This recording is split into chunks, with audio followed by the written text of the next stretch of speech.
to ingredients and quantities. These is what you're going to put into your bread, and I'll have to let you know that this recipe originates with Better Breads 25 quick and delicious gluten-free low-carb paleo breads. It's a cookbook that I got in a PDF format on the internet. Okay, so that's where this originated, and I have done some tweaks and some little nudges to it, but that's where it comes from.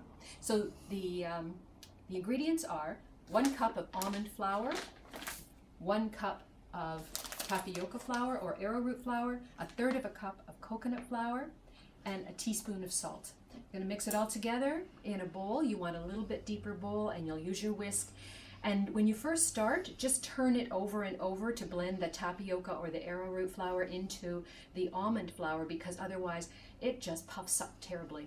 So you just want to do it slowly at first to get it going, and then you can give it a more vigorous whisk to get the lumps out of it.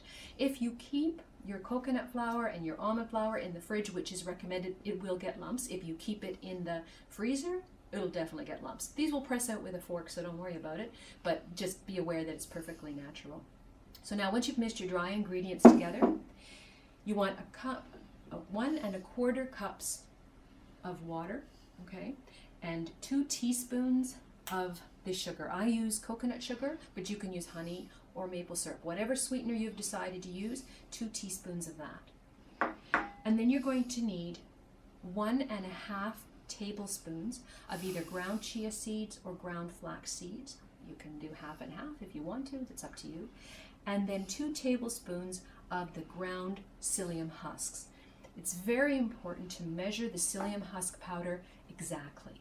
All right, don't go guessing with this stuff, because the reaction once it hits the wet ingredients, it's amazing. And if you have too much of it, it'll ruin the bread. So this one thing you want to make sure, absolutely sure that you've measured it precisely. Use the knife, scrape it across the spoon. Okay, you have to do that with this stuff or it'll be out of control.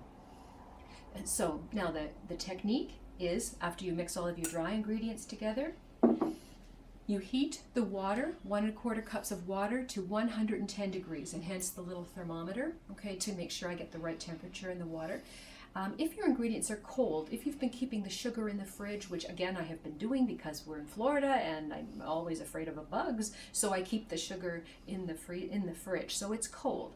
If the water is 110 degrees and I put the cold sugar into it, it's going to lower the temperature of the water.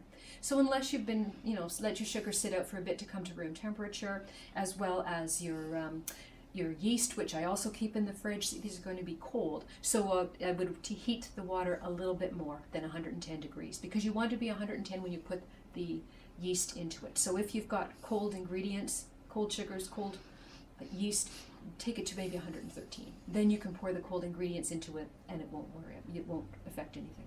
So you take your heated water, you pour your 2 teaspoons of sweetener into it, give it a stir to dissolve the sugar, and then you're going to pour 1 package of yeast into it, 2 teaspoons roughly of yeast into the mixture. Give it a stir with a fork, okay, just to get it in there. Don't worry about it all completely dissolving. Then put it aside for 10 minutes. In that 10 minutes, you should get a really good head of froth on your mixture in your measuring cup.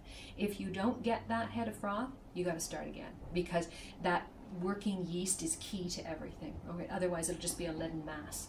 So make sure that you've got a good head of foam on it, okay, after when it's finished. And then after that, we'll stir in the seeds and the psyllium, and from there I'll show you how this stuff all works, and where that step, the mixing of the psyllium husk into it, is really key to everything. Okay, so we'll do that on the next little video.